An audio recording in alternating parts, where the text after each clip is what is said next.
This section is about the control system coming down, because we're in a period where a dramatic shift in human awareness and human consciousness is in the process of taking shape. Some people call it the shift, sometimes I call it the vibrational quickening, but what I've been calling it for 20 years, because I came across this in the very earliest days after I met that psychic, that first psychic, I called it the truth vibrations.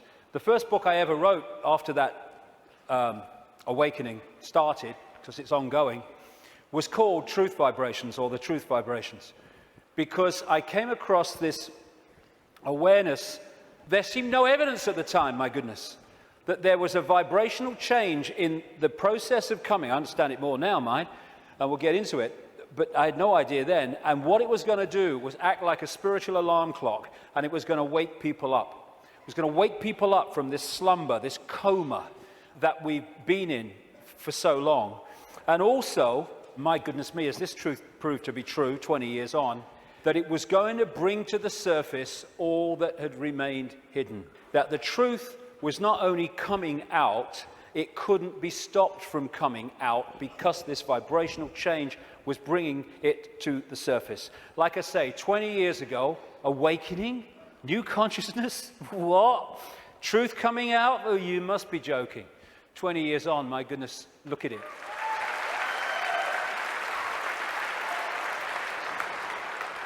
I'm fortunate to travel the world speaking, and I'm being invited to more and more countries you never think you're being invited to. And so I can see that this is not just happening in Britain, not just happening in America. It's happening all over the world. And all the differences is those that are staying in mind for now, and those who are opening mind to this change and perceiving self and the world in a completely different way. So I've been saying through the day, there's a base vibrational construct, the base vibration of this virtual reality coming out of the black holes, which triggers, as it goes through its cycle, which appears in the play-out world as like a time loop, it triggers different information coming from the suns. And we decode that information, and as it changes, so the information changes, and so therefore the epoch changes, the yuga changes.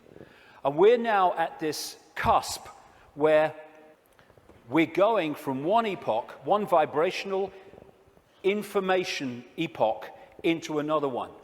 And this new one is dramatically more expansive, dramatically more enlightened in the level of awareness that we are going to have access to.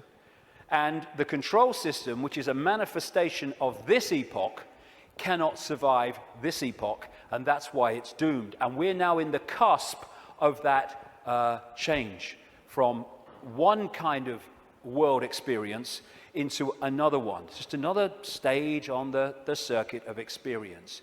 And so, while for a few years yet, it's not going to seem like the control system's going down, because it's going to be throwing everything at us, because it's going to be desperate, there is no way that our children, young people, and grandchildren are going to live out their lives, as appears to be the case now, in an Orwellian, fascist, global state. No way.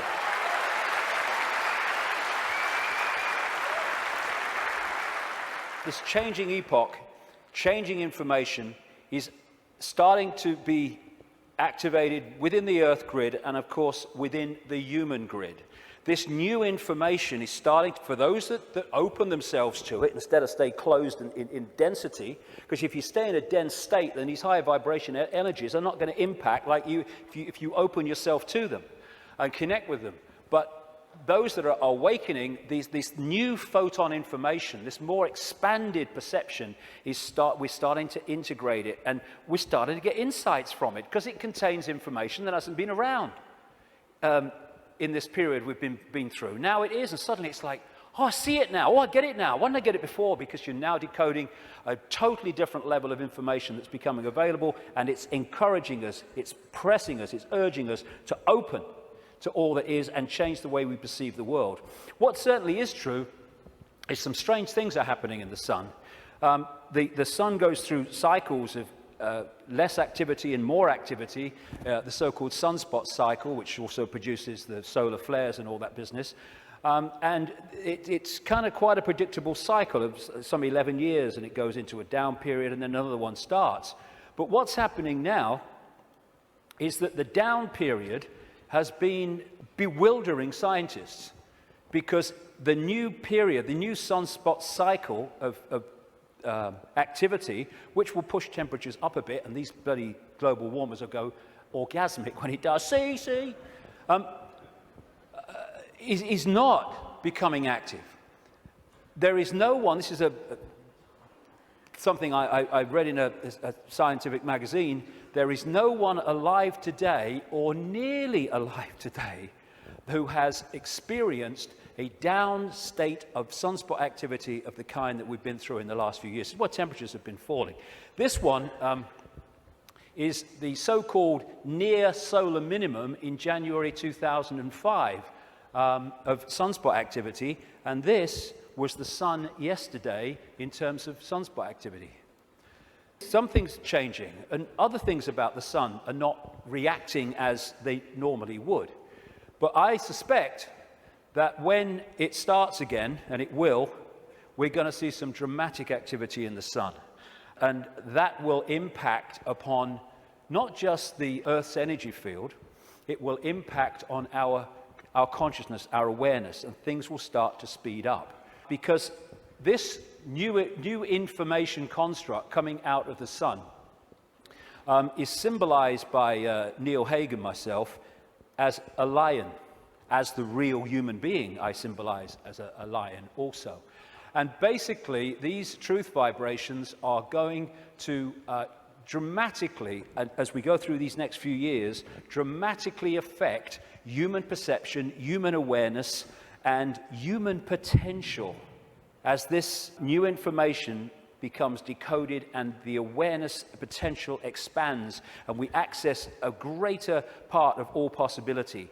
Another thing these truth vibrations are going to do and are doing is to break that wall, that line of troops on the left brain, and we're going to be accessing more and more of our right brain potential. So our creativity, our insight, our ability for what people would call genius today, it's the natural human state, is going to more and more expand. We're heading in for an incredible time. It might not seem like it for a few years, like I say, because these people will be battening down the hatches and trying to do everything they can to stop it, but that is what awaits us. In many ways, I wish I wasn't 58. I wish I was like 28, because I'd like to live through a bit more of this. But I'll have had me fill by the time I'm done, which is bloody well not yet, I'll tell you.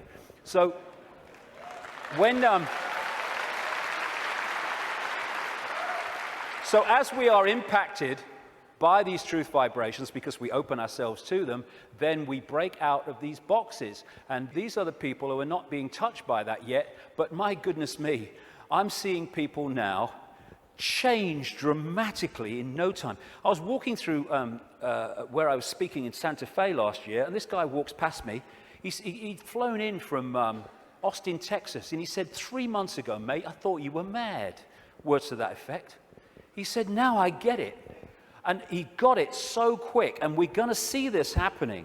People changing dramatically, and also, as I understood 20 years ago, that all that's been hidden, the curtain is being pulled back. And we're in for some shocks. I mean, of course, what we've talked about today is shocking to most people who have seen the world in another way, but the shocks are going to go on, because what's been going on in this world behind the scenes is nothing like what we think it is.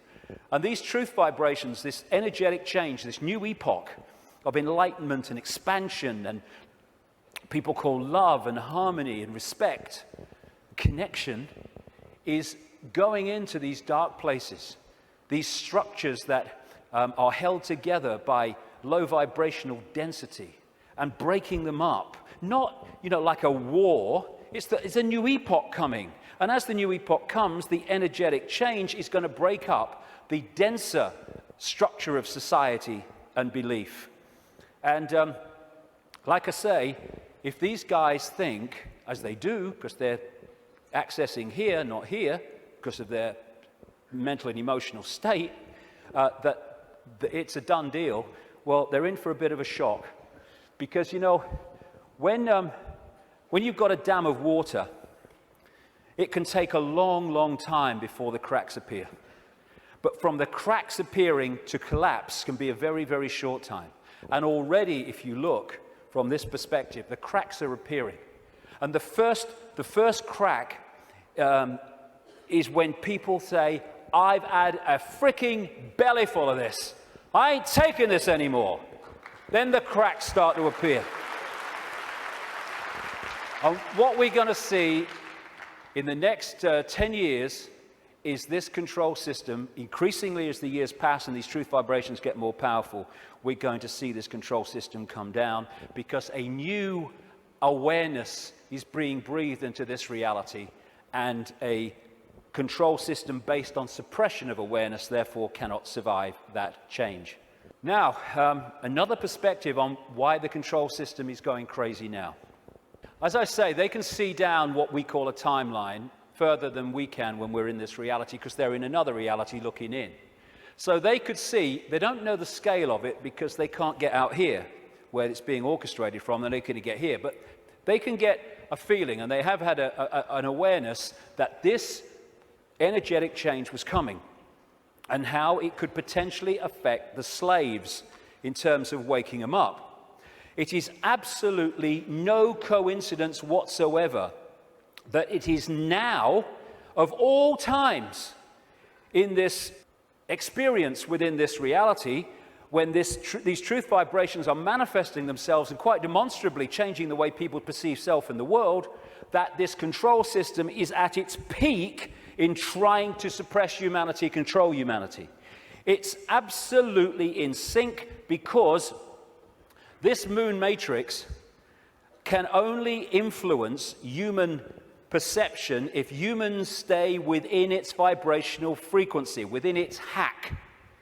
The truth vibrations are taking us out of that frequency range, and therefore it's losing its influence on awakening people by the day as we start to perceive and see and become aware of things that we weren't before when we were connected to the hack. And all these things, destabilizing us chemically through food and drink, rewiring the body genetically through genetically modified food, what they're doing to the kids, the drugs, mobile phones, and all this microwave soup that we now live in, microchips especially, they're all designed to externally suppress or internally suppress, in terms of food, etc., the human body computer to stop it accessing these truth vibrations. It seems to be, on the face of it, that they're trying to grab more and more control. The truth is, it is a desperate, desperate attempt to hold on to the control they've had thus far. That's what it's about. It's battening down the hatches to stop the control system coming down. In part because it has many expressions, including creating earthquakes and dramatic extremes of weather. This technology known as HAARP in Alaska, and it's now got other organizations connected to it and technology connected to it increasingly around the world, it bounces radio waves off the ionosphere, the highest part of the atmosphere, and back to Earth. And what it is in major part is a underpinning, a supporting role to this moon matrix to create a low vibrational atmosphere in the lower atmosphere where we live in and operate in like this. Again, it's targeting this morphic field, as the Satanists call it, and some others do too, to keep it in a low vibrational state. It's fighting the truth vibrations. They know what they're doing, on one level anyway. And one of the other things that HAARP can do, and it's in the patents of the technology, it can send out radio waves carrying information, thoughts, on the wavelength of human brain waves, and it can impose those thoughts on the brain, which we then manifest through as our own thinking. That's also part of this, and it's also part of this defense mechanism against this epoch change. And if they change and affect this energy field we live in, we will be affected by it if we stay in density and closed mind state. I'm absolutely convinced, have been for years, that part of the creation of this like sub-reality underpinning, supporting the moon matrix, which was okay up to this point, didn't need anything else. But now this energetic change is taking place. They're bringing the troops in, if you like, to underpin it. And I'm convinced that part of the chemtrails, which kind of pollute our skies and stuff and contain metals and barium and aluminium and all this stuff, is part of creating this sub-reality. What the truth vibrations are doing is healing this schism. It's part of what it's doing. And the schism has been this distortion in the metaphysical universe, the waveform information construct, has been playing out into the holographic play-out world for, well, what would you call it? Eons, for as long as we can remember. And it has manifested itself out as conflict and fractured personalities and all the rest of it. This is being healed all the time as these truth vibrations impact themselves and we move into this new epoch. And those that are tuning into it, it's healing these divisions. And when this changes, this must change. And the control system is a play-out holographic expression of the schism. So when the schism heals, as it's going to, this distortion, its outward holographic expression, the control system, must fall. That's why it's doomed. It cannot survive this energetic change because it is a manifestation of the distortion that is now being healed. The pieces are being put back in that have been taken out. A totally new era is in the process of moving into human experience, and this control system, it's doomed, and all its expressions are doomed. Not doomed like, let's have a mass bloody murder, mass killing, all the rest of it. Doomed in this reality because they're connected to something that's disappearing. There'll still be infinite consciousness, even those in the control system. They'll remember who they are eventually. It might take some time, and we'll be having a beer with them one day thinking, do you remember when you were stupid? Oh, yeah, I remember that. Oh, God, mate, yeah. Oh, that's what we'll be doing at some point. So this epoch change is moving from a sense of division, left brain, where it sees everything as apart from everything else, sees everything in terms of structure and apartness. We're moving from that perception as this energetic construct changes to a perception of what comes from expanded consciousness and awareness, which is we're all one. We're all expressions of the same one consciousness, which again makes racism ridiculous, ludicrous, insane, the height of ignorance. And as the schism, the distortion is healed, so other expressions of the distortion will become what we call history. The police state, the energetic wars, once we're really in to this expanded awareness, the very idea of going to war.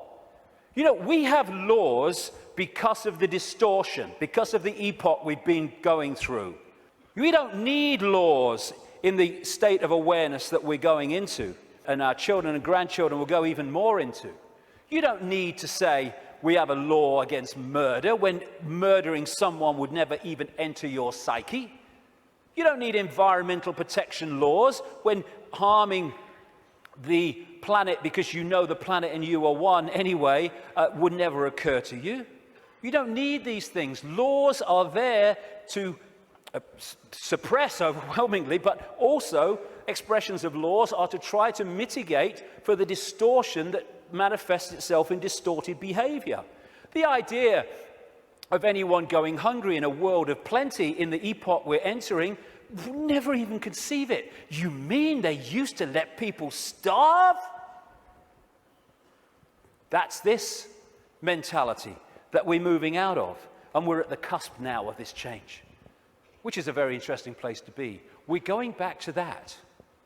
We're going back to being connected to what we really are. And of course, 2012 is much talked about and will be more talked about as we get closer to it. I have a different view on that. I should be saying, given I've been writing about these truth vibrations for 20 years, I should be saying, see, 2012 told you, yeah. No, I'm not saying that, actually.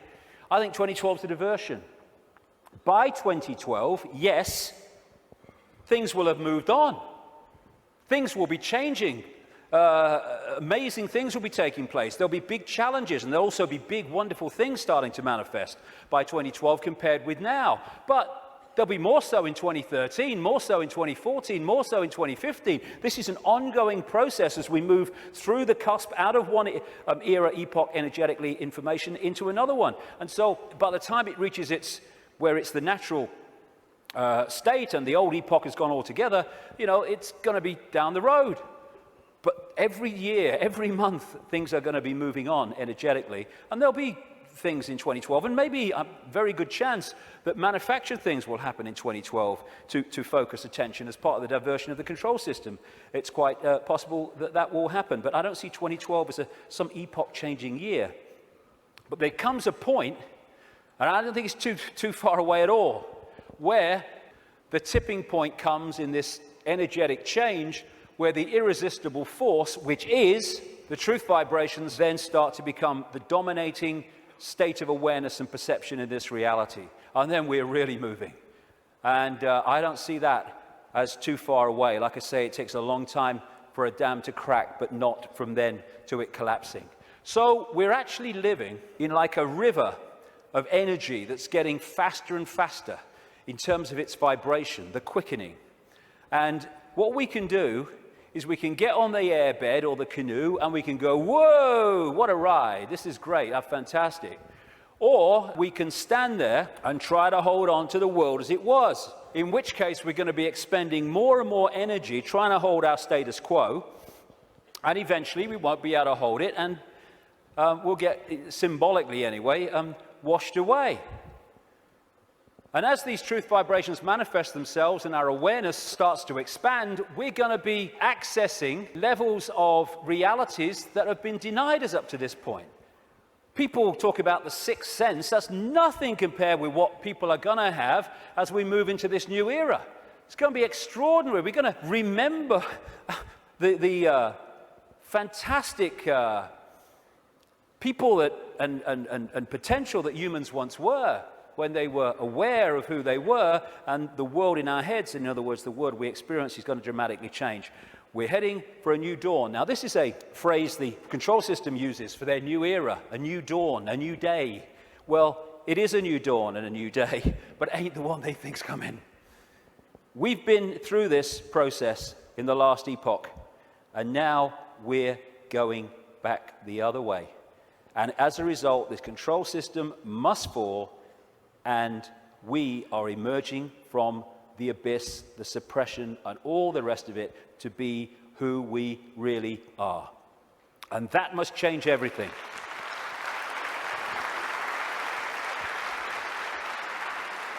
Einstein said, you cannot solve problems with the same level of consciousness that created them.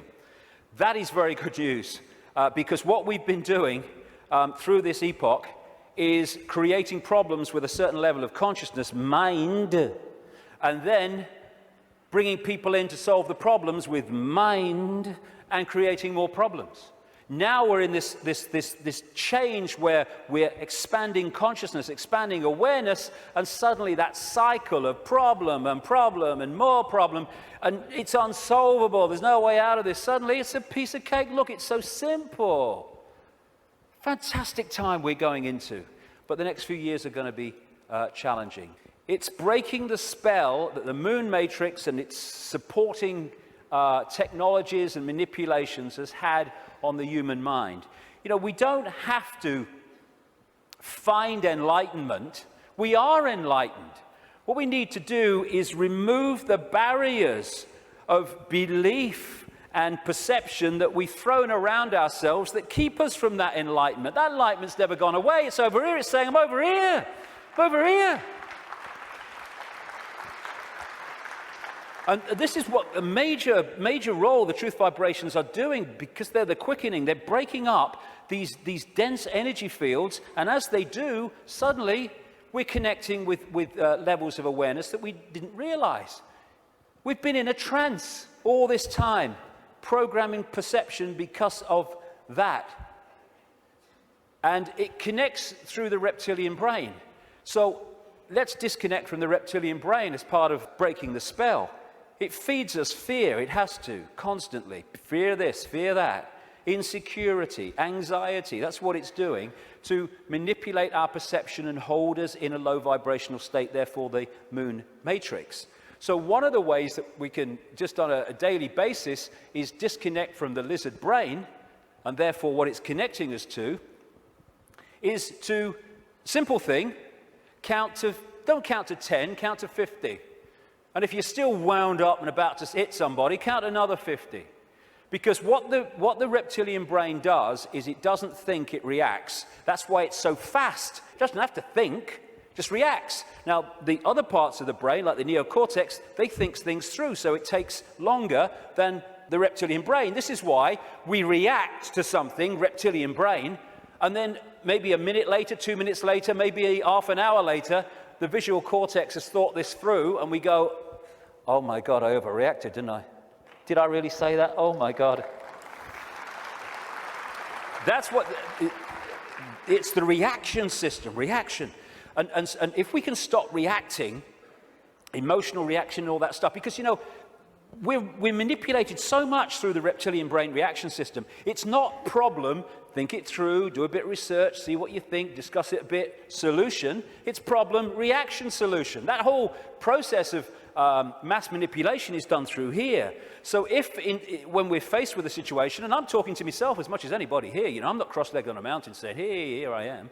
No, I'm talking to myself as much as anyone else. When we're faced with these reaction systems, whether it's because of a world event, whether it's because something in our lives, if we can just go, okay, I don't like this. 1, 2, 3, 4, 5, 6, and eventually the reptilian brain loses its power because it's a reaction power. And once the reaction's gone, it's lost its power. And we can think things through. And if we stop reacting through the reptilian brain, then we are massively disconnecting from the moon matrix. And as these truth vibrations change the nature of this energetic control of the human collective mind, the hive mind that we've been connected to, then its expression, this structured world, the way we work. And, you know, my brother said to me once, what's it all about, Dave? He said, you get up in the morning, you go to work, you come home, you have your tea, you watch telly a bit, and you go to bed. You get up and you go to work. I mean, look at it. It's the way it is, the way it's structured. It's slavery because it's so limited. And I've talked to people once, the last time I spoke at the Oxford Union, I was talking to some students. They could not perceive a world in which there wasn't a hierarchical structure of government because there would be chaos. That's the left brain at work. And people, when you think, look, this world is crazy. It's not serving people. People are serving it. That's what we are. We're slaves to a system. Politicians are slaves to a system. They go into the system. They think they're going to change it. The system changes them. And therefore, we can't perceive left brain, old epoch, that actually there are other ways of living, of interacting, other ways of providing food and warmth and what you have, other ways of living life than this drudgery. But as we expand our awareness, then other ways of interacting will become very obvious to us. Blinded by belief, believe. This is one of the control system's greatest weapons to control the human psyche. Get them to believe something. They don't care if it's this religion or this political belief or whatever it is. As long as you believe something powerfully, then they got you. Because belief builds walls around itself, repels all borders that challenge that belief, and suddenly you're living your life on a postage stamp or a dot. And your true ability to perceive in an expanded way is gone. You've given it up to the belief. This is how it must be. And once you have a belief, like a religious belief, then there are rules and regulations. Walls go around the belief. If you're going to be one of us, you must believe this. You can't believe that because they believe that, so you'll be one of them if you believe that, and all the rest of it. Here we go. We're all possibility. What are we doing having rigid beliefs when we're all possibility? Religion is mind. And there are many expressions of religion, not just going to church. There are many religions of the mind of various kinds that don't appear to be, but they are addictions of the mind. It's mind. You must believe this. There is one possibility. What's that saying? There is one possibility. That's how mind thinks. Consciousness, there is one possibility. You're having a laugh, darling. So religion, as we know it, is not going to survive this epoch change either, because it's an expression of the last one.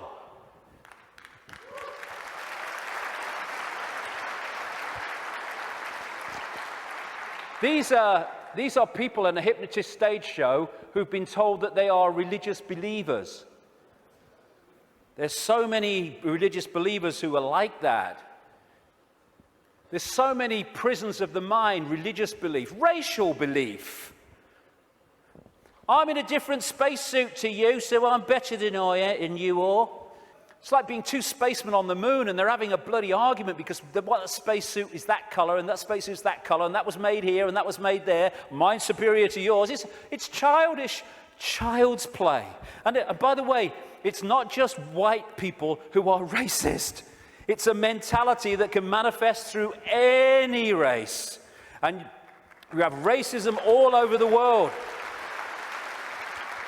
It's not a racial belief, racism. It is a mental mind state. And anyone that thinks they're superior to anyone else because of their body computer state or color or whatever is controlled completely by mind and ignorance, political belief, self-identity belief. I am Joe Public, I'm little me. All these things will go and have to go if we're going to open up to the truth vibrations, because they are all about limitation, all about little me. And as researchers have shown, when we have rigid beliefs, the brain fires off the neurons in a specific network.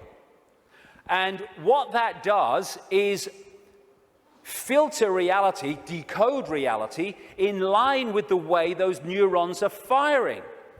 Therefore, it continually edits its reality and creates self-fulfilling prophecies, if you like, that it keeps seeing the world according to its belief. Despite receiving information that challenges the belief, it just filters that information in line to protect its belief. And then when you change your belief system, as has been shown in research, the neurons start firing in a different way, and you start seeing the world in a different way. If we can get to a point where we open our minds without belief, we come from a state of knowing, all-knowing consciousness rather than belief from mind, then we open up the range of perception and understanding and awareness well beyond anything you can access if your brain is firing off in this symbolic way, limited by rigid belief, whatever belief that may be. When we open our mind to consciousness, everything changes. And to do that, I would suggest we need a blank sheet of paper. You know, it's not about learning anything new. We're all knowing if we can access that level of ourselves. It's unlearning the programming that has kept us from that level of awareness that we truly are. And therefore, because we're dealing with all possibility at the core of our being, that's what we are, we need a blank sheet of paper. All preconceived idea needs to go. All preconceived belief needs to go, and let information, intuitive knowing, decide what we think about things and feel about things rather than preconceived idea. It's not possible becomes, well, let's see if it's possible on the basis of the evidence, the basis of the information, the basis of how I feel. And then suddenly we're not saying, no, that's possible, I'm going to shut that out by reflex action. We're going to look at it. And when you do look at it, as I know from experience, what seems to be crazy to start with starts to take on very profound dimensions. Because we're all possibility. And if we're saying only this is possible, only that's not possible, we're not operating at the core of our being, which is all possibility. We are editing things. We are limiting ourselves. We are entering the realm of mind. And it's a time to choose, in many ways, between the head, the intellect, not that he doesn't have the part to play, it does, it being the governor, and the heart, knowing, intuition. What changed my life more than anything else was 20 years ago when I decided that if I was ever had a decision between going with my intuitive knowing, which we feel here, funnily enough, in the kind of heart chakra area, and my mind, I was going to go with my head, I was going to go with my intuition. And it changed my life and has allowed me to follow this path, because I can tell you over the last 20 years, there have been many times in the early days, not for a long time, but in the early days, when my head was going, "You're going to say what? You're going to do what? You must be joking." Not in my lifetime. But I thought, no, I feel to do it. I feel to do it. I went with it. And as a result, you follow this, this energetic path through intuitive knowing that's been laid out. And what happens, because intuition, knowing, is coming from another level of awareness beyond five-sense reality, it means that to five-sense reality, general world, some of the things you do when you follow your intuition are seen as, I think I'm possibly an example of this, are seen as crazy and mad and lunatic and dangerous and all that stuff.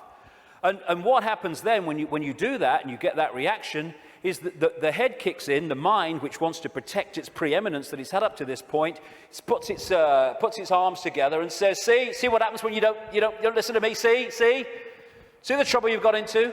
And it's like, yeah, okay, and you come back into mind.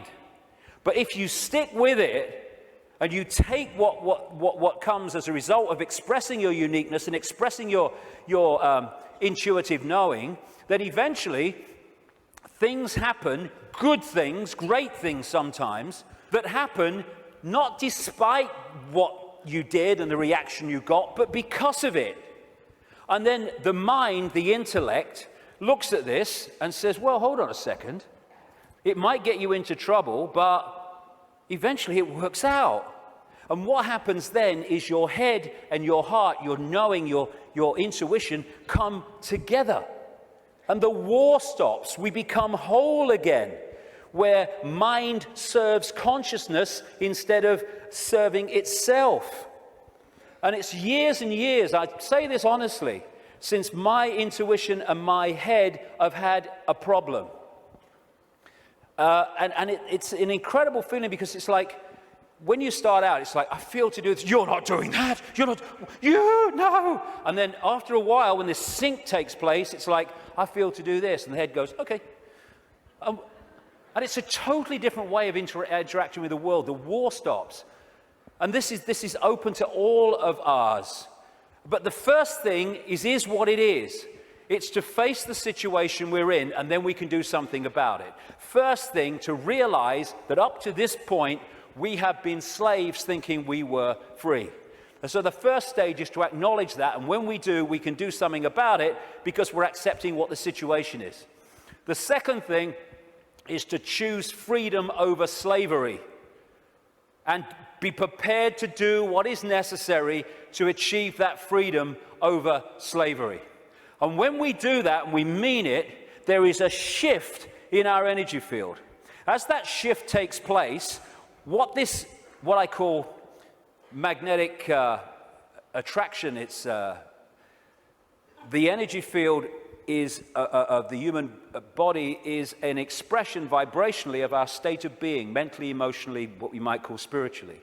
And therefore, our state goes out as a vibrational field, and it draws in other vibrational fields that sync with it. We call these people, places, locations, ways of life, jobs, opportunities, or lack of them.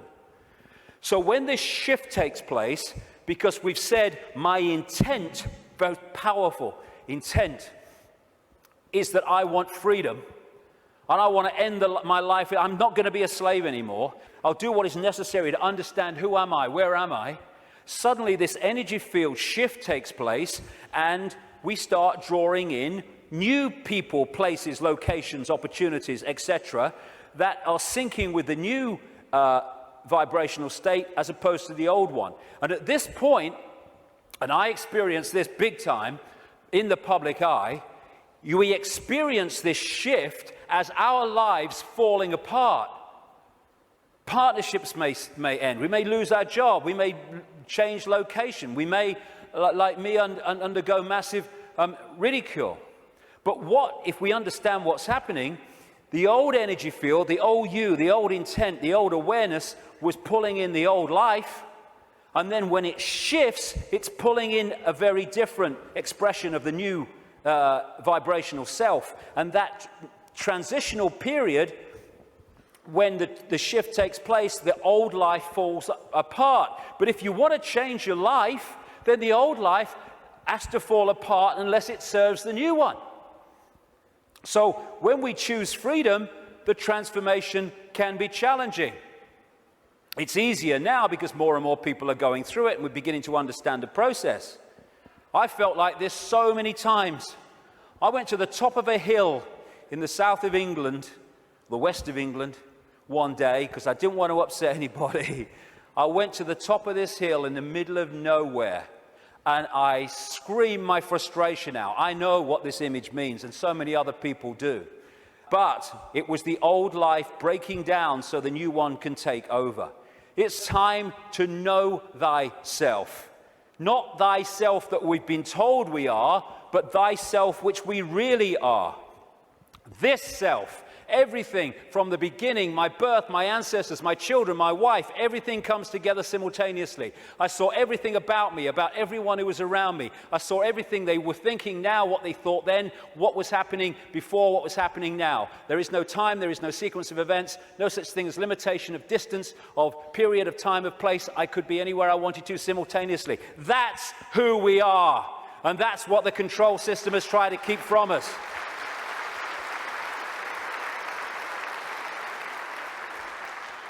Now, the way to go most powerfully with this change is to stop identifying who we are with what we're told we are, little me.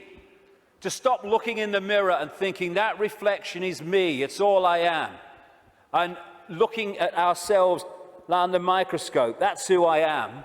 And bringing our point of observation from I am David Icke, a personality born in Leicester, England in 1952, to I am infinite consciousness, all that is, has been, and ever will be, can be, all possibility.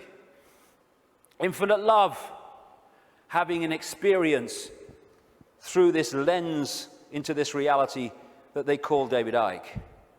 And again, once we take this observation from that observation, there is a fantastic shift in our energy field.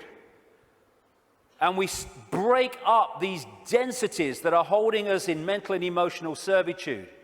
Everything starts to change when we move our sense of self-identity. That's why the control system wants us in there. It can't cope with this. We have to be in there. Little me. And this is the fork in the road. Are we going to live our lives as consciousness or mind? As all there is or little me? Because that will decide the kind of world we're going to live in. Escaping the box, and it is a box, it's a vibrational box. Getting out of this thing called cognitive dissonance, where we lie to ourselves. Cognitive dissonance is, for people who haven't come across it, it's a very powerful controlling mechanism whereby we have a belief about self or the world or a situation, and we're sticking with it. And when we face information or experience which challenges the belief, then cognitive dissonance is that uneasy state when you see that your belief system is under threat from this information or this experience. If this is real, then this belief can't be. And what you do then is you go about these incredible stories we tell to ourselves to convince ourselves that this can't be true, to protect the belief system. Cognitive dissonance could be a good thing if that dissonance lead you to look at your belief in the light of this experience or this new information, and then move the belief in the light of that, then cognitive dissonance is a good thing. What most people do is try to hold the belief system in the face of this. And there's no greater example than the Skeptics Society. You ever come across them, the Skeptics Society? Bloody hell, they are cognitive dissonance.com, they are. I tell you. I've debated with some of them on television programs and stuff, and one of them, his bum kept bouncing on the seat. He had what they call Vitus dance, is it? My mother used to call it, where you can't stop moving, because he was in such cognitive dissonance, because the information he was hearing was so at odds with his belief system, he was kind of going crazy. And so you get people who come up with these amazing bloody stories to try to explain away why something is not challenging their belief system. So again, part of that blank sheet of paper is letting cognitive dissonance serve us. I'm going to look at my belief system instead of holding on till our knuckles turn white. Also, trying to avoid looking at the truth, because if we don't, we ain't going to change anything. Go beyond being in denial of what is happening in our lives and in the world, and start looking at it as it really is. It is what it is, because unless we look at things in that light, instead of trying to find wishful thinking reasons why actually it's not really like that, we're not going to change anything, because we're going to be in denial that anything needs changing. It is what it is, and we need to face it. And it's important to stress this. This control system, this reptilian control system and in all its facets, is not all-powerful, and it's not omnipotent. It's actually bloody stupid. You know, there's such a difference between being clever and being wise. It's very clever to build an atomic bomb, but it's not wise to do so. There is a difference between the two. And these people are very clever, but they're stupid. And cleverness without wisdom is the most destructive force on earth, which is why that's what they are. They have only managed to control humanity because they put us in a smaller box than they're in.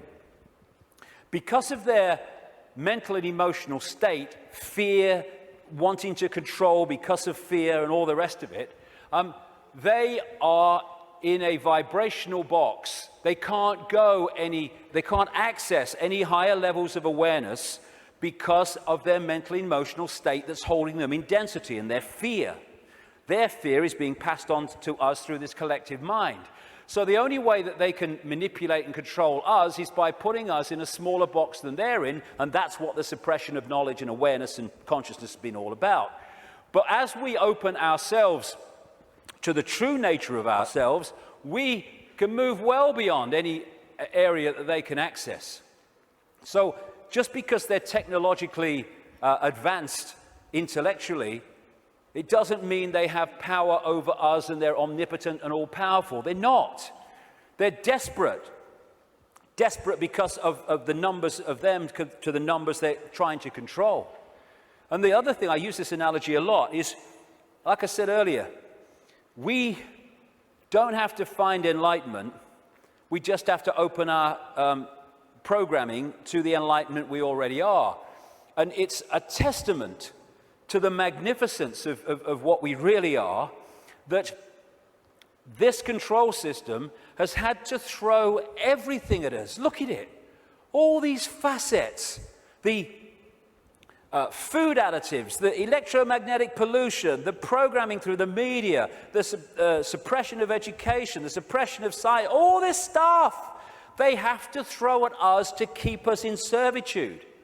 It's like, I use this analogy, if you want to put a ball floating on a tank in an unnatural state, which is where we've been, you have to push it down and you have to hold it there. Because its natural state is floating on the surface, you have to hold it there, because the moment you let it go, zoom, it's gone into its natural state. And symbolically, we've been held on the bottom of the tank by all this stuff that's thrown at us from cradle to grave. And the fact that it needs so much to hold us in this suppressed state shows the magnificence and genius that we really are, we once were, and will be again. When I say we, I mean what we call humanity. So as the control system's ability to do that is unraveled, and this is happening, then we're going to go to the top of the tank again, not by finding enlightenment, but by removing that which is keeping us from it.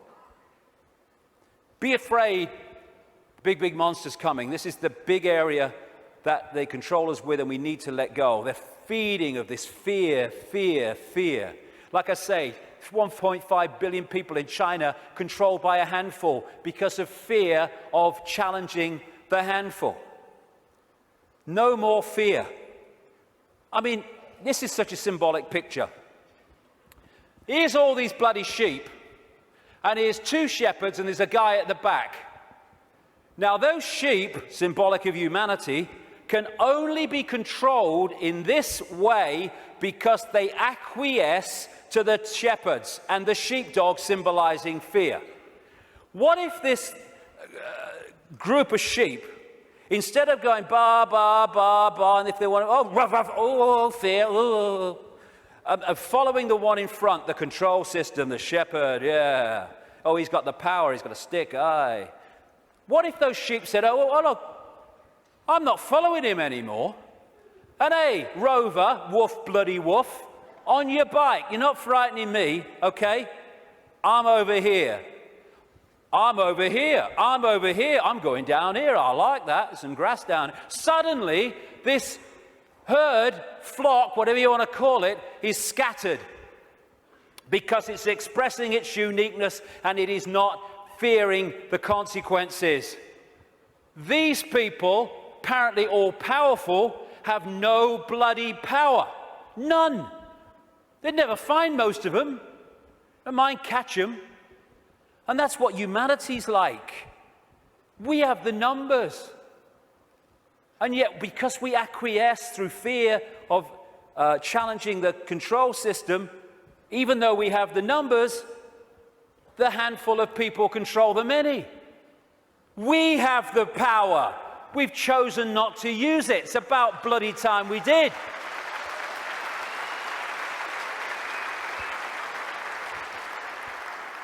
God, the answers are there in front of our eyes.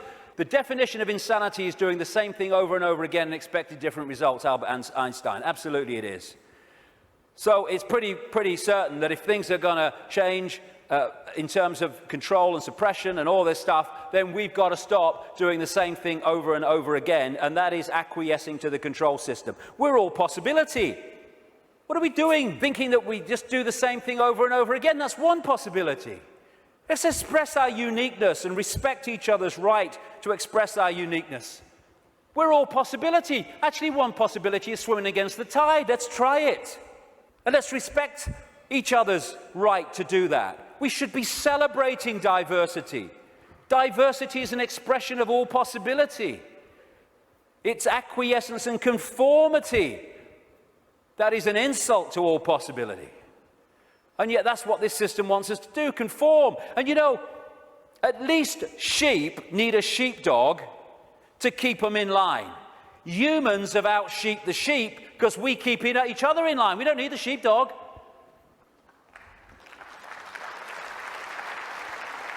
We have sheepdogs called parents and teachers and politicians and peer pressure. When we're thinking of expressing our uniqueness, we're not thinking, oh, what will George Bush think or what will Barack Obama think? No. We're thinking, what will my mother think? What will my father think? What will the neighbours think? What will my mates think? What will the people at work think? In other words, what will other people who have chosen to live in this sheep pen think of me getting out of it? It's like sitting in a cell and you find a way out through the door, and instead of another prison warder coming along to stop you getting out, the other prisoners jump on you. That's what we do. If we are going to be what we really can be, and we're going to respect our right to be different, we have to respect others' right to be different as well. Because when we respect other people's right to be different and express their uniqueness, then we're setting them free and we're helping to set society free. We are policing each other all the time through ridicule, through condemnation. We need to start being at peace with other people having different views and expressing different lifestyles than we do, even if we don't like it.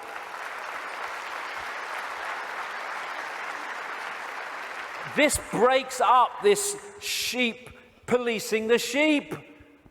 There's only a few who in full knowledge are behind this control system, and they have to get the target population to police the target population. They don't have the numbers to do it themselves. I have a simple philosophy on life, so simple. Do what you like so long as you don't impose it on others. Dead simple. That's it.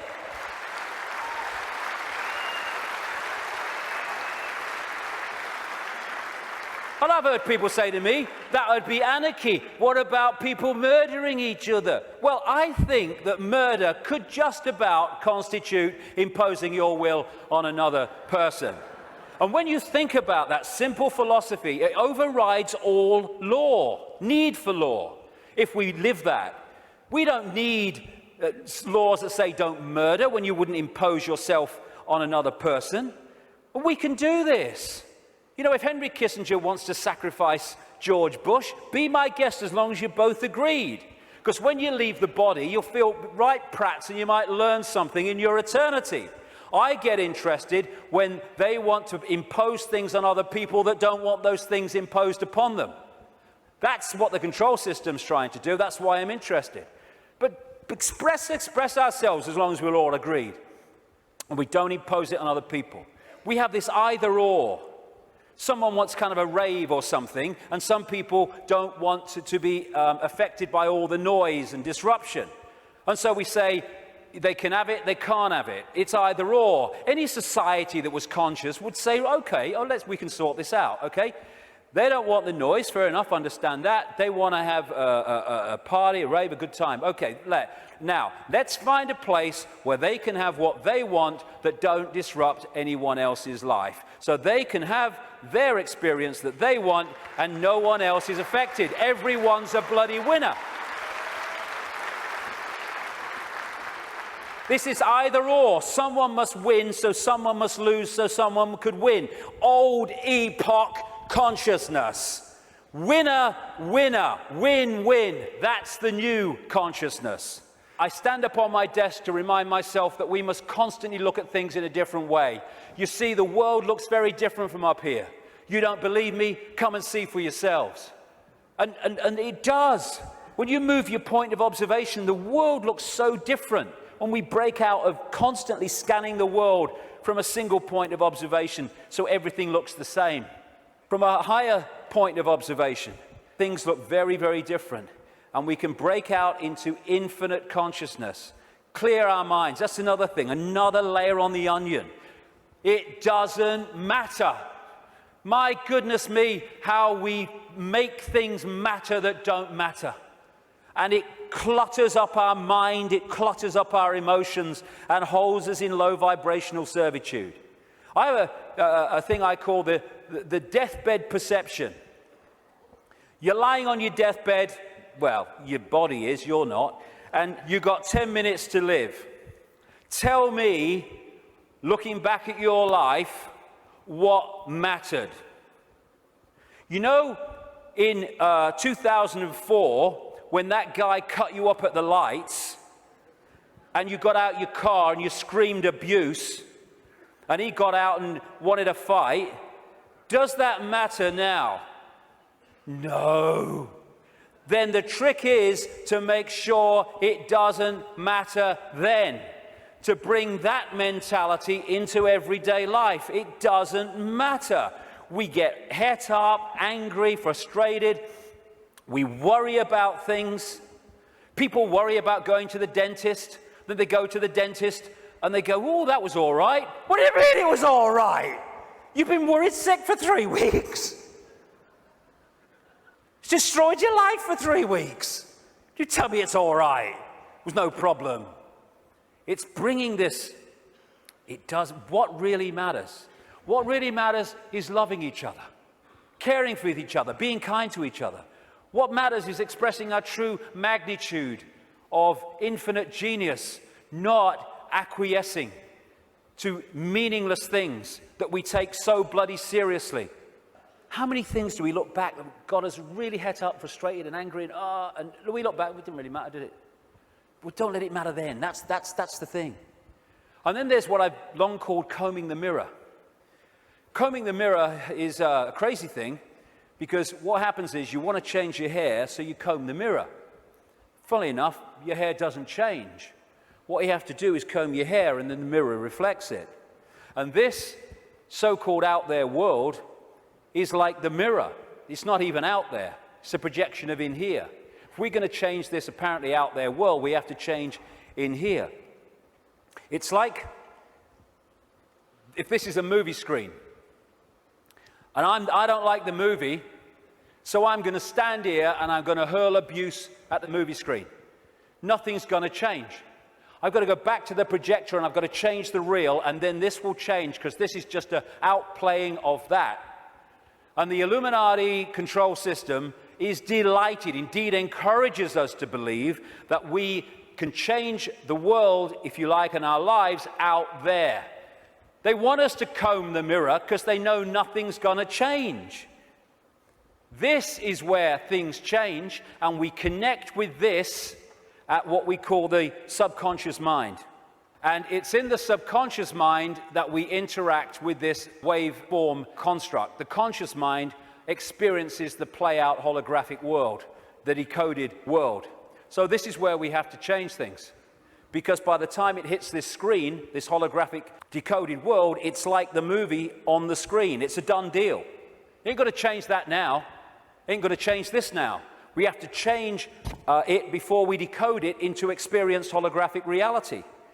There are some people I've been reading, they say 98% of human decisions are made by the subconscious mind, the unconscious mind. I would go further. I'd say 100% of human decisions are made by the unconscious mind. What the conscious mind does is experience them. But the conscious mind can interact and work as one with the unconscious mind if it starts to understand the way reality works. How do we understand what's going on in the unconscious mind, so therefore we can play a part in changing that? By what I call the language of life. The play-out holographic world of experience is a mirror of the information construct, in other words, our unconscious mind in many senses. And the way it plays out, the language of life, as I call it, tells us what's going on in the unconscious. And therefore, we can play a part together, unconscious and the whole of self, in changing and clearing out what is happening in the unconscious, which is playing out in the experienced conscious holographic world. For instance, do things keep recurring in our lives over and over and over again? You'll never guess, it's only happened again. Well, why is that happening to you over and over again and not happening to him at all? What is it within you that's manifesting this? What is it telling you? What is the language of life telling you by what you're now continually experiencing? Why don't things work in your life, but they work in this person's life? What is that telling you? What is it about you that's making it not work? What is it about them that's making it work? The language of life. And you can start to read this. And it's about taking responsibility and saying, oh, God, I'm so unlucky. Nothing ever happens to me. It's like taking responsibility, power. Why is this happening to me? What is it about me that means this is happening to me and not to them? It's the language of life. He's talking to us. For instance, one of the things that totally bloody controls human experience is a desire for outcomes. We're all possibility. If we live as all possibility, our true self, then we're flowing. We're flowing with life. We haven't got an outcome because we're all possibility. We flow where we want to go, and we flow where life takes us. Once you have an outcome, I want this, then you have pinned yourself to one possibility. And if that possibility doesn't happen, then you're in a state of disappointment. Even though you're all possibility and you can flow anywhere you like, I'm this what I want to be. And it's like a door. And people go through life and they're going, bang, bang. I want to be this. This is my outcome. Bang. And the door's going and life's going, ain't opening. Ain't opening. Bang, bang. Frustration. Anger. Why me? And it gets more, okay, now we're going to put this across the door. And they still go, bang, bang. This is my outcome. And then all the time this is going on, over here, there's a door swinging open saying, hey, come through me, no problem. Oh no, I want to be this, bang.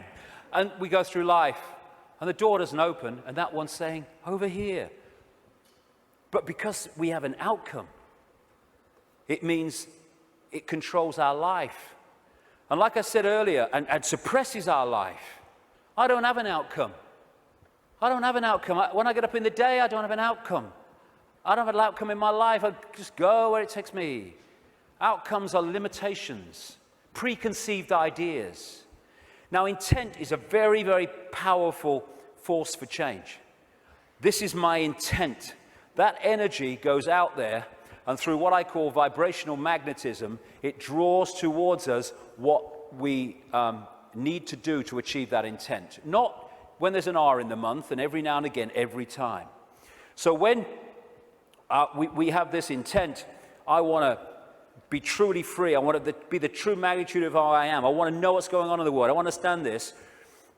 What happens is that intent, if you mean it, it's not just words, otherwise it's no power at all, then that intent will start drawing to you people, places, experiences which let you achieve that intent. And often they are very challenging, and your whole life, your old life starts to break down as a result of this. And a lot of people go, if that's transforming, no thanks. And we go back to the old life. But intent, if we mean it, is the first stage of transforming our lives from what they are to what they could be. The thing about intent, however, that it's the need to sync the intent with what the language of life is telling us. Because if you sync the intent with that door that ain't meant to open, then you can have a very powerful experience called frustration.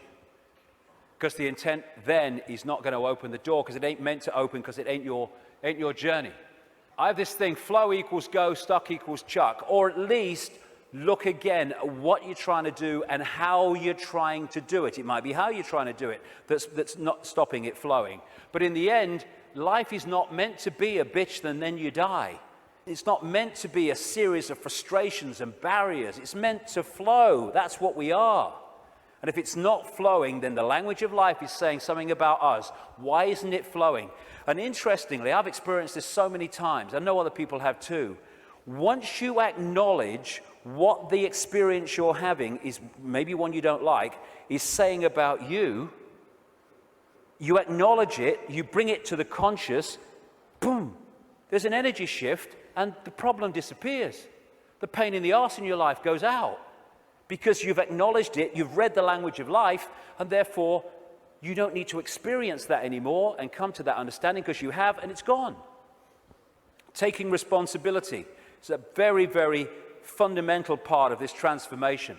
Carl Jung, the Swiss psychiatrist, said, people will do anything, no matter how absurd, in order to avoid facing their own soul. And not taking responsibility is the absolute epitome of giving your power away. When we say it's all your fault that I'm in this situation, whether it's collectively or individually, what we're saying is, I don't have power over my life, you do. Taking responsibility is taking your power back and saying, okay, I'm taking responsibility for this because I have the power to change it. They're not responsible for it. They're just the language of life speaking to me about my responsibility. Therefore, I'm not going to play the blame game. This is my responsibility and I'm going to deal with it. And when we do that, we take our power back and we can change things instead of going through life as a victim of other people's circumstance, which means we're powerless. That's little me. And we ask ourselves, why me? Why am I going through this experience? Well, through the process of vibrational attraction, vibrational magnetism, an expression of us is going out, and an expression of us comes back in the form of people, experiences, locations, jobs, everything. So therefore, what we're putting out is what we're pulling in. Why me? Because we're creating it. Bad luck, good luck, no such thing. Why do some people win? Some people lose. Because some people pull that in, some people pull that in. You get people who they say, you meet them and they say, nothing ever happens in my life. And you say, well, what would you like to happen? And they go, well, I don't know really. Well, I don't know really goes out as a vibrational information field, and what comes back is a life where nothing happens. Why? Because you don't know really. So we're not victims. We think we're victims, and the control system wants us to believe we're victims, because then we will do nothing to change the fact that we're not expressing the power that we have. Why me? Ask yourself, because it's your choice. It's your choice and my choice in the sense of there's not some guy with an AK-47 on some other dimension saying to our consciousness, get in that body or I shoot. And in the same way, once we get in here, we attract what we attract. And when we take responsibility for that, we can stop attracting it. Why me? It's like the Oracle said in the Matrix. You've already made the choice. Now you have to understand it. You didn't come here to make the choice. You've already made it. You're here to try to understand why you made it. And as the message from the psychic 20 years ago said, arduous seeking is not necessary. The path is already mapped out. You only have to follow the clues. We are guiding you along a set path. If we get caught in mind and the limitations of mind, then we can not go along that path. Because mind is telling us, oh no, you don't do that in this world because you have to do this and you conform and all the rest of it. The difference is that when we make the choice of the path we want to journey on in this reality, in what we call a life, we're doing it from this perspective of perception. When we're trying to understand why we made it, we're doing it from this level of perception. So this sees it on one level, and this is going, I'd agreed to this, you must be having a laugh. Never. Well, this is seeing it in a different light. And it's the same collectively. Why us? Why are we here at this time now as this cusp of change is going on? Same thing. You've already made the choice, now you have to understand it. You didn't come here to make the choice, you already made it. Now you have to try to understand why we made it. Instead of complaining at the situation we're in, and again, this made the choice, this is trying to understand it. Once you break out of this into this, you then start to understand it, because you see what we're experiencing from a totally different perspective. For instance, this sees, in the journey down the symbolic river, this sees the next turn on the river, no further. This sees the whole river from source to sea. So this is seeing an experience in the moment that this is having in a completely different way to how this is seeing it. For instance, you're going down the river on a canoe, it springs a leak. You paddle across to the bank and you sit there and you're angry and you're frustrated. Why me? Why am I so unlucky? And then some guy comes across and says, hey mate, you were so bloody lucky. There's a bloody waterfall around that next turn. And we can even override that through intuition. When we intuitively access this, we intuitively know, no, I'm going to stop for the day here. I'm not going to go any further today. And this might be saying, oh, we can go further. I'm not going any further. And so many things we can be protected from by following our intuition. Why are we here collectively? We're here to break the spell. We're here to break the spell on the human collective mind. What a great thing. What a great thing to play a part in. To break this spell and to stop this human experience becoming this. And in the next few years, like I say, they're going to throw everything in desperation, like the cornered rat, trying to hold on to a control system that's falling. This is where we're going to need to have this perspective of I am consciousness, I'm having an experience, because that will make it so much easier as we go through this transformation and challenge, because if we're in this world and of it, those people are going to find the next few years very, very difficult. Because they will not have a perspective of what's going on, except everything's going crazy, and my God, what's going to happen next? This is a great line from a song. Freedom's just another word for nothing left to lose. Isn't it amazing how when you no longer have anything to lose, the butterfly emerges? Because it's fear of loss that keeps us in servitude so much. And when you've got nothing left to lose, suddenly all that's left is freedom. And that is going to be a very powerful experience that a lot of people are going to have in this next period of challenge as this cusp moves on. Just when the caterpillar thought life was over, it became a butterfly. It's amazing that when you're in, so many people have told the story that it was in their lowest moment of despair that boom, something emerged and transformed them.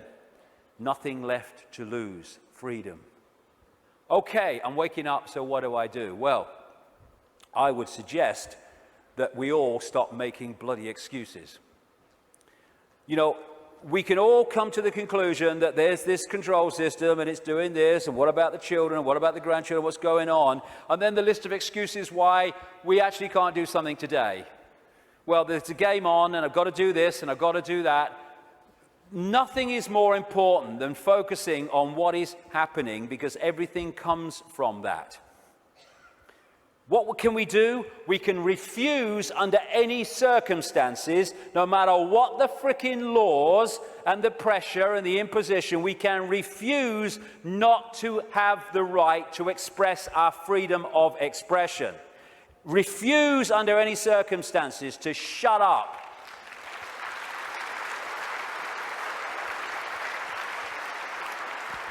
If vast numbers of people did that, this is the key to it all, what are they going to do? They don't have the numbers. We can stop focusing worship on celebrities and television and fake politicians and even sport. Not that I don't enjoy sport, but as long as it's there, peripheral vision, and not here, the worship, externalizing. And this is the biggest thing we can do. Human race, get off your knees. What are we doing down there?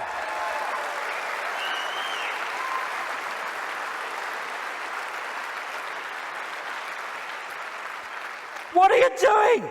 You're all that is, has been, and ever can be. Where have your bloody knees for? Well, I'm only little me. No. If we get off our knees, the control system's over. Martin Luther King said, a man can't ride your back unless it's bent. And then there's the people in dark suits and uniforms. Hey, you got children and grandchildren and families as well. What are you doing serving a control system that wishes to impose a fascist state on your families?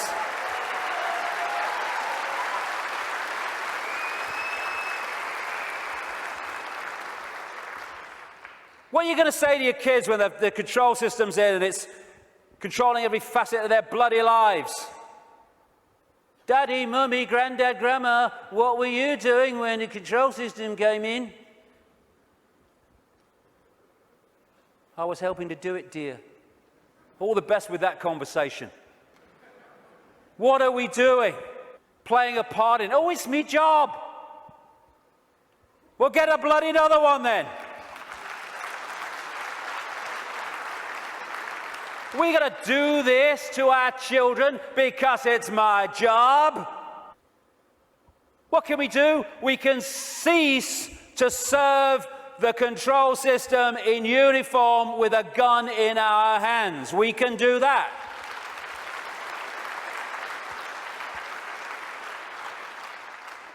Soldiers are not there serving their country, serving their people.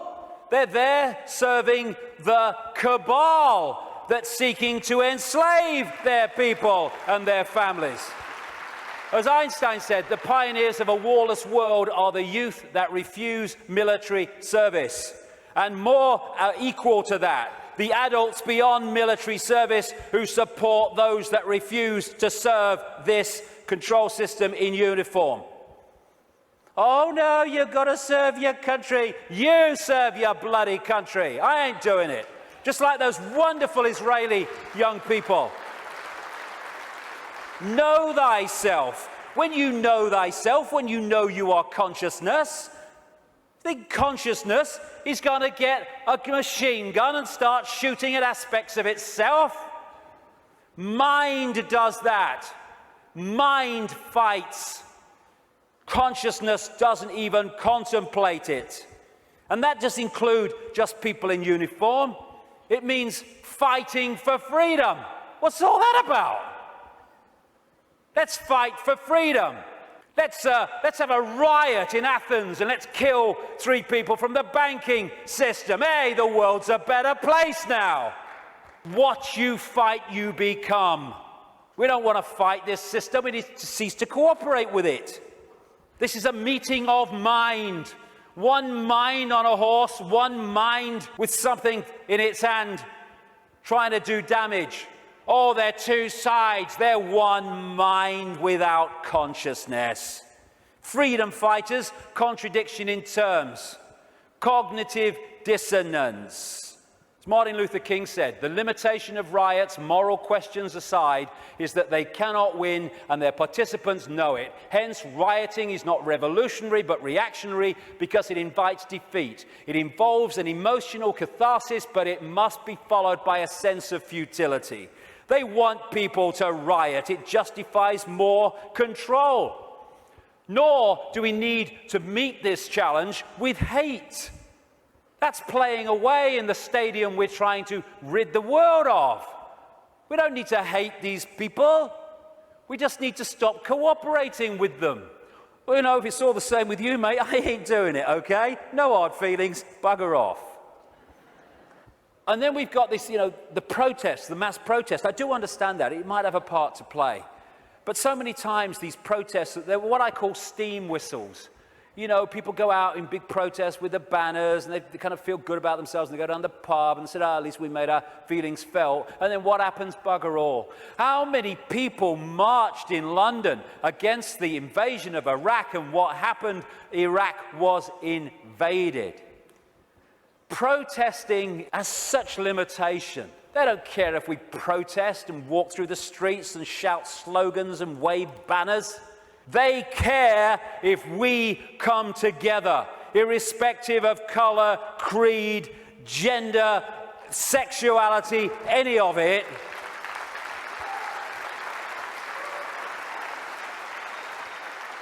Put our differences aside and unite behind what affects us all and all our families. This control system, this Orwellian agenda, is not trying to enslave black people or Jewish people or middle-class Americans or Hispanics or Australians or Indians. It's trying to enslave all of us.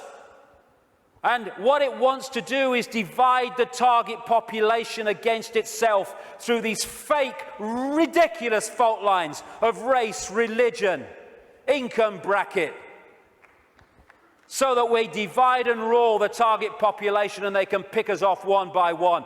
They are terrified of us putting down those fake fault lines and coming together and uniting behind what we should all believe in: freedom for all, irrespective of who we are. Injustice anywhere is a threat to justice everywhere. Someone else's injustice is our injustice, because if we allow injustice there, eventually that injustice will come here anyway.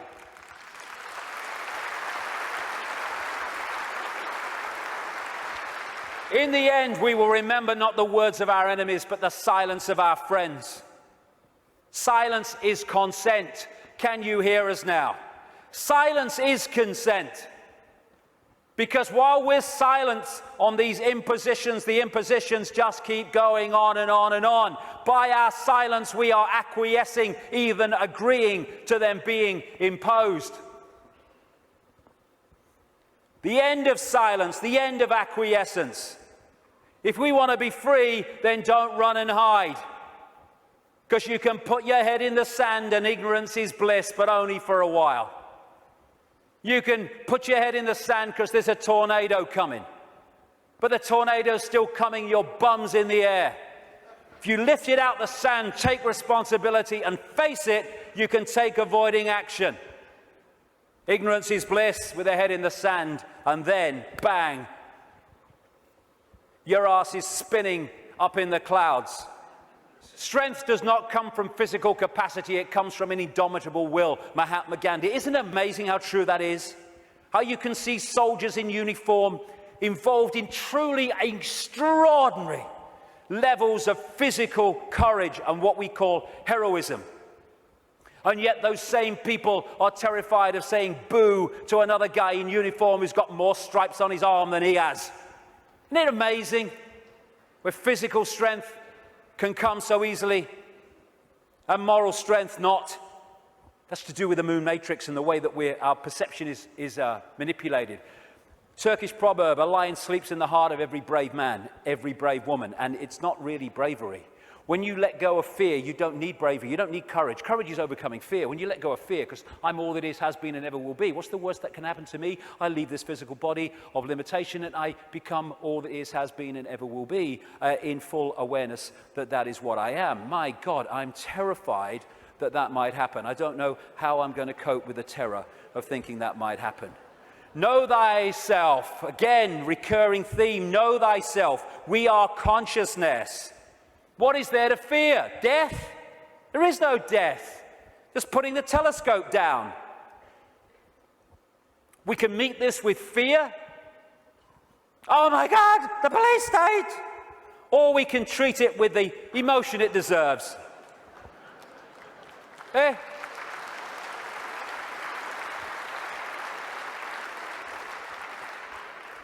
What we have to do is comply. Compliance! That's what we have to do. Because if we don't comply, the control system's in desperate trouble. So it has to frighten us into complying for fear of not complying and the consequences that come from that. Well, hold on a second here. There's something about this that ain't right. When we look at this structure, we look there for the power. But why is that there? Because these silly sods are holding it up there. This is the power. They have to persuade them that they have the power, so they don't take the power to bring that crashing down. Fear of bringing it down through fear of not complying. Once we step out of the pyramid and refuse to cooperate with it, no violence necessary, by the way, then the pyramid starts to collapse because we're holding it together. It's a house of cards. That's all it is. Oh, it's the control system. It's a house of cards. Simple thing. People are being fined ridiculous amounts of money for putting their wheelie bins out on the wrong day or too many inches from the bloody curb. And people go, I don't know, what's the world coming to? It's the big brother state, innit? And then what you going to do? What time's that game show on, honey? Terrible bloody thing, I don't know. What? What's that going to do? Don't tell me. That's Big Brother. It's little me that's causing that, not Big Brother. What if thousands of people, when someone is fined that money for that ridiculous thing, and like I say, they're just giving us more and more ridiculous things to see how much we'll take before we resist, and when we don't, they give us even more ridiculous things. What would happen if when someone is faced with that fine, thousands and thousands of people in that area put their wheelie bins out in the wrong place on the wrong day, week after week after week after week.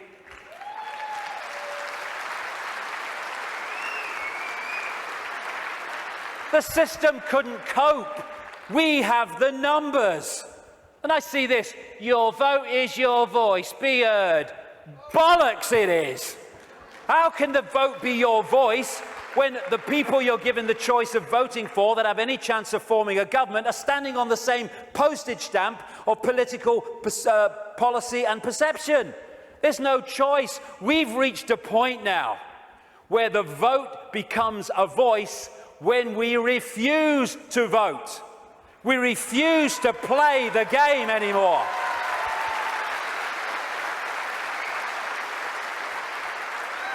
What would have happened at this recent election, this farce, if tens of millions of people had said, we've had a bellyful, we're not voting, it only encourages them.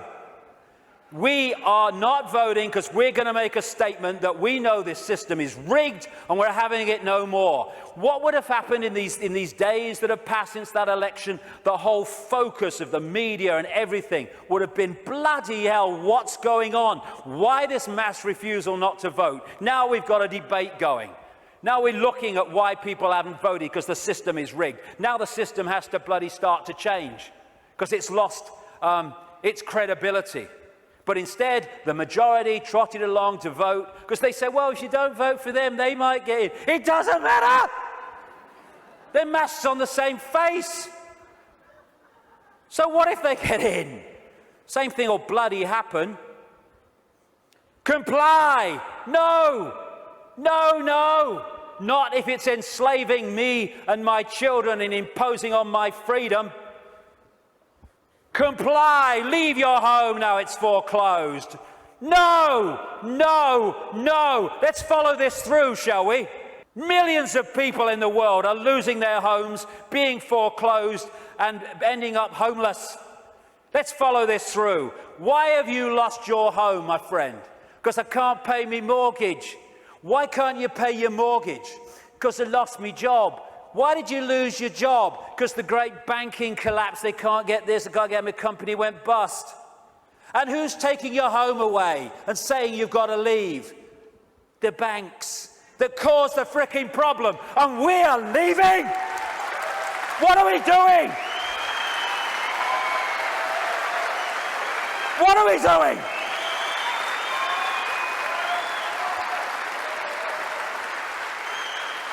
No, we won't leave when the banks have caused the problem and now they're telling us to leave to take the assets.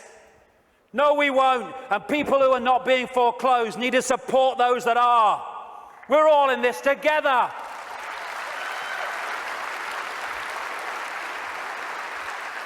Compulsory vaccinations. No, no, no.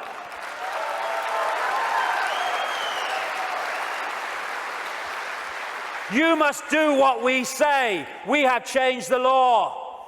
Not if you are imposing on my freedom and my rights to be a free citizen with a free voice. No, no, no. What are they going to do? They come out of Downing Street, whether it's Clegg and his mate bloody Cameron or it's bloody Obama or whoever it is in America, and they say, we've had a discussion and this is what we're going to do. What if vast numbers of people say, well, we ain't doing it? They have got no power whatsoever.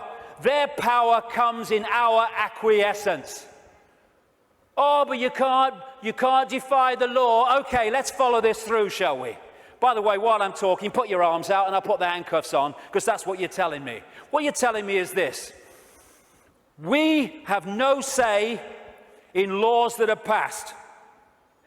And then we have to obey those laws. Well, okay, forget freedom then.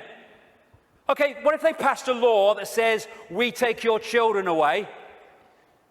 Would you obey it? Well, no. So there is a line then. There is a line. It's just, where is that line?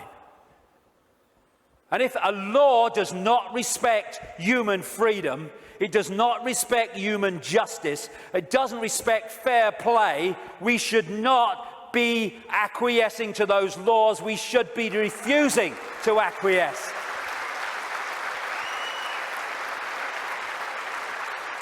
What we need is not compliance, we need a non-comply dance, where we beat to a different drum and we dance to a different drum, where we refuse to acquiesce to this control system that seeks to enslave us even more than it already has. Non-comply dance. Do this, comply. No. No. But we need to do it en masse. Oh, we do it with a smile on our face. We're consciousness, all that has been, ever will be. Why shouldn't we have a smile on our face? And smile and feel for these people who are enclosed in mind trying to enslave us. But we need to do it en masse. Because if we don't do it in numbers, then people get picked off. That's what's happening. I am all that is, has been, ever will be. You cannot grant me my freedom. It is not your gift to grant me my freedom or take it away, because I am, we all are freedom.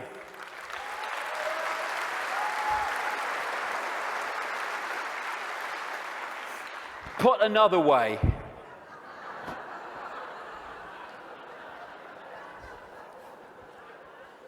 what would infinite consciousness do? Move perspective, little me, all that is. What would infinite consciousness do in the situations that we face, as against what would mind do? If it's not right, don't do it. If it's not true, don't say it. Absolutely right. You know what would change the world overnight is if we as a human race started doing what we knew to be right and just in the circumstances that we face, instead of making those decisions as so many people do and have long done on basis of what is right for me in this circumstance that I face. Okay, the just thing to do might not be in the moment the best thing to do, but it's the just and right thing to do.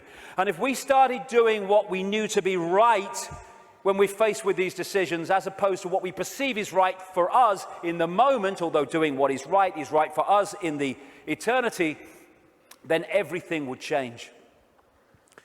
If we want a world of peace, then be peaceful. It sounds trite, it sounds simple, but it's devastatingly profound.